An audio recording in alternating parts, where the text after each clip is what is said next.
Hola, bienvenidos a Esquina Literaria. Soy Yolanda Miranda y les estoy compartiendo la lectura de este libro, De animales a dioses, breve historia de la humanidad. Espero que les esté gustando. Recuerden dejarme sus comentarios para saber quién está siguiendo puntualmente esta lectura. Estamos leyendo el capítulo número 8 que se llama No hay justicia en la historia y el día de hoy vamos a leer el tema Pureza en América. Un círculo vicioso similar perpetuó la jerarquía racial en la América moderna. Desde el siglo XVI al XVIII, los conquistadores europeos importaron millones de esclavos africanos para que trabajaran en las minas y plantaciones de América. Decidieron importar esclavos de África y no de Europa o Asia Oriental, debido a tres factores circunstanciales. En primer lugar, África estaba más cerca, de modo que era más barato importar esclavos de Senegal que de Vietnam. En segundo lugar, en África ya existía un comercio de esclavos bien desarrollado, que exportaba esclavos principalmente a Oriente Próximo, mientras que en Europa la esclavitud era muy rara. Evidentemente era mucho más fácil comprar esclavos en un mercado ya existente que crear uno nuevo de la nada. En tercer lugar y más importante, las plantaciones americanas en lugares como Virginia, Haití y Brasil estaban plagadas por la malaria y la fiebre amarilla, que se habían originado en África. Los africanos habían adquirido a lo largo de generaciones una inmunidad genética parcial a estas enfermedades, mientras que los europeos se hallaban totalmente indefensos y morían en gran número. En consecuencia, era más sensato para el dueño de una plantación invertir su dinero en un esclavo africano que en un esclavo europeo o en un trabajador contratado. Paradójicamente, la superioridad genética en términos de inmunidad se tradujo en inferioridad social, precisamente porque los africanos eran más aptos en los climas tropicales que los europeos. Terminaron como esclavos de los amos europeos. Debido a estos factores circunstanciales, las nuevas sociedades emergentes de América se dividirían en una casta dominante de europeos blancos y una casta subyugada de africanos negros. Sin embargo, a la gente no le gusta reconocer que tiene esclavos de una determinada raza u origen, simplemente porque no es conveniente desde el punto de vista económico. Como los conquistadores arios de la India, los europeos blancos en América querían ser vistos no solo como exitosos económicamente, sino también como piadosos, justos y objetivos. Se pusieron a su servicio mitos religiosos y científicos para justificar dicha división. Los teólogos argumentaban que los negros descendían de Cam, hijo de Noé, cargado por su padre con la maldición de que su descendencia sería esclava. Los biólogos adujeron que los negros son menos inteligentes que los blancos y su sentido moral menos desarrollado. Los doctores dijeron que los negros viven en la inmundicia y propagan enfermedades. En otras palabras, son una fuente de contaminación. Estos mitos cayeron en suelo abonado en la cultura americana y en la cultura occidental en general, y continuaron ejerciendo su influencia mucho después de que hubieran desaparecido las condiciones que hicieron posible la esclavitud. A principios del siglo XIX, el Imperio Británico prohibió la esclavitud y detuvo el comercio de esclavos del Atlántico, y en las décadas que siguieron la esclavitud se fue proscribiendo de manera gradual en todo el continente americano. Resulta notable que esta fue la primera y la única vez en la historia en la que las sociedades esclavistas abolieron voluntariamente la esclavitud. Sin embargo, aunque se liberó a los esclavos, los mitos racistas que justificaban la esclavitud persistieron. La separación de las razas se mantuvo por la legislación racista y los hábitos sociales. El resultado fue un ciclo de causa y efecto que se automantenía, un círculo vicioso. Consideremos, por ejemplo, los Estados Unidos sureños. Inmediatamente después de la Guerra de Secesión estadounidense, en 1865, la 13ª enmienda de la Constitución de Estados Unidos dejaba la esclavitud fuera de la ley y la 14ª enmienda decretaba que no se podía negar la ciudadanía ni la igual protección de la ley sobre la base de la raza. Sin embargo, los 2 siglos de esclavitud se traducían en que la mayoría de las familias negras eran mucho más pobres y mucho menos educadas que la mayoría de las familias blancas. Así, una persona negra, nacida en Alabama en 1865, tenía muchas menos probabilidades de obtener una buena educación y un trabajo bien remunerado que sus vecinos blancos. Sus hijos nacidos en las décadas de 1880 y 1890 empezaron su vida con la misma desventaja. También ellos habían nacido en una familia pobre y con poca formación. Sin embargo, las desventajas económicas no lo son todo. Alabama era asimismo el hogar de muchos blancos pobres que carecían de las oportunidades de las que disponían sus hermanos y hermanas raciales de mejor posición. Además, la revolución industrial y las oleadas inmigratorias hicieron de Estados Unidos una sociedad extremadamente fluida, en la que los harapos podían transformarse con celeridad en riqueza.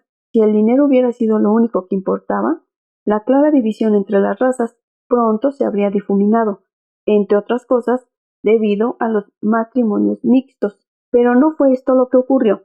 Hacia 1865, los blancos, así como muchos negros, consideraron que era un hecho consumado que los negros eran menos inteligentes, más violentos y sexualmente disolutos, más perezosos y menos preocupados por la higiene personal que los blancos. Así eran los agentes de violencia, hurtos, violaciones y enfermedades, en otras palabras, de contaminación. Si en 1895 un negro de Alabama conseguía milagrosamente adquirir una buena educación y después solicitaba un trabajo respetable como empleado de banca, las probabilidades de que fuera aceptado eran mucho menores que las de un candidato blanco, igualmente calificado. El estigma que etiquetaba a los negros como indignos de confianza, perezosos y menos inteligentes por naturaleza, conspiraba en su contra. El lector puede pensar que la gente iría comprendiendo gradualmente que estos estigmas eran un mito y no una realidad, y que con el tiempo los negros serían capaces de demostrar que eran tan competentes, respetuosos con la ley y limpios como los blancos. Sin embargo, ocurrió lo contrario. Dichos prejuicios se afianzaron cada vez más a medida que pasaba el tiempo.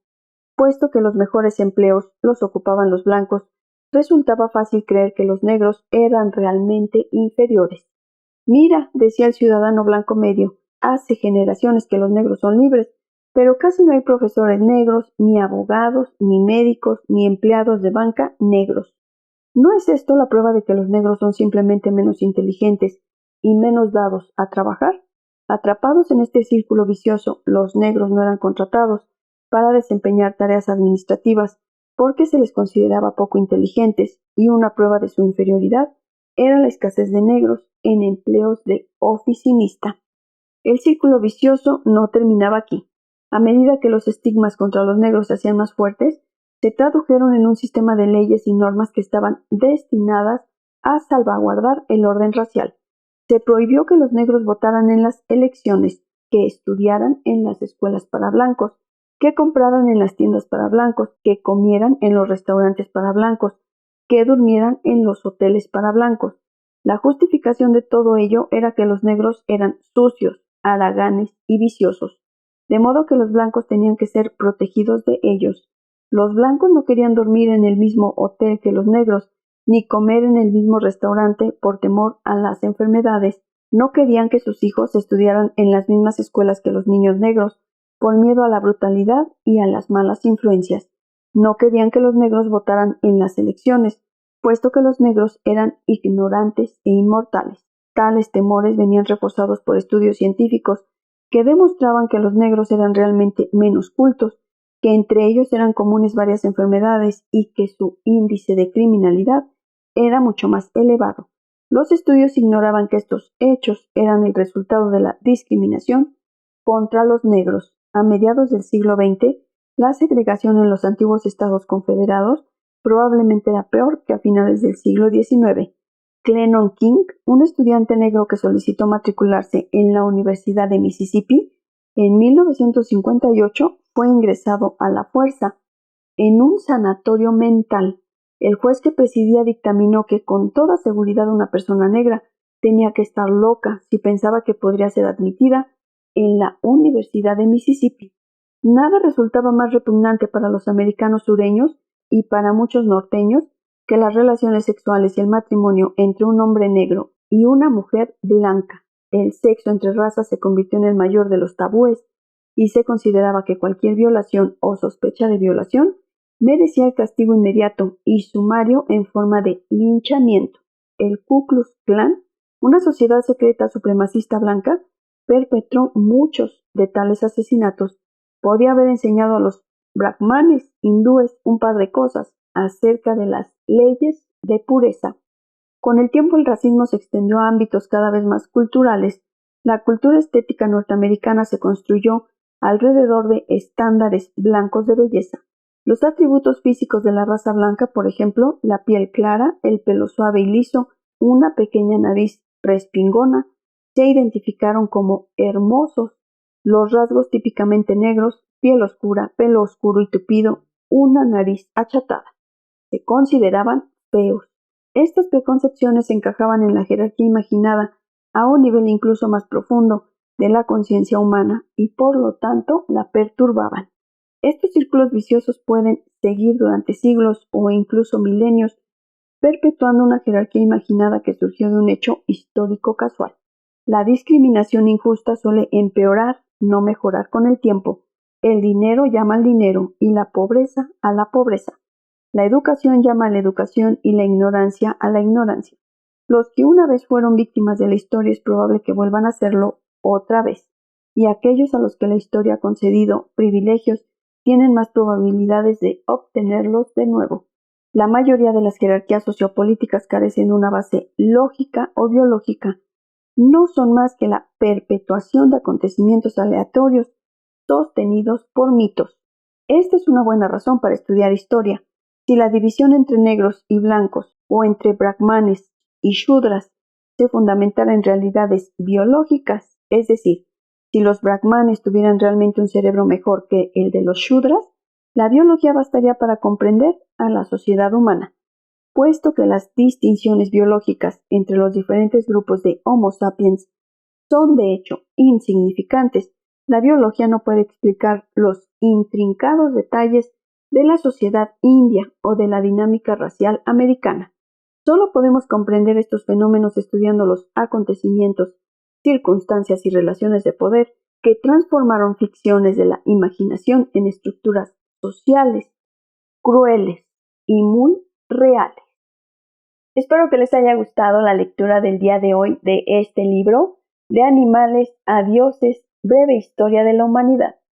Recuerden dejarme sus comentarios, los espero en el próximo video. Muchas gracias por escuchar.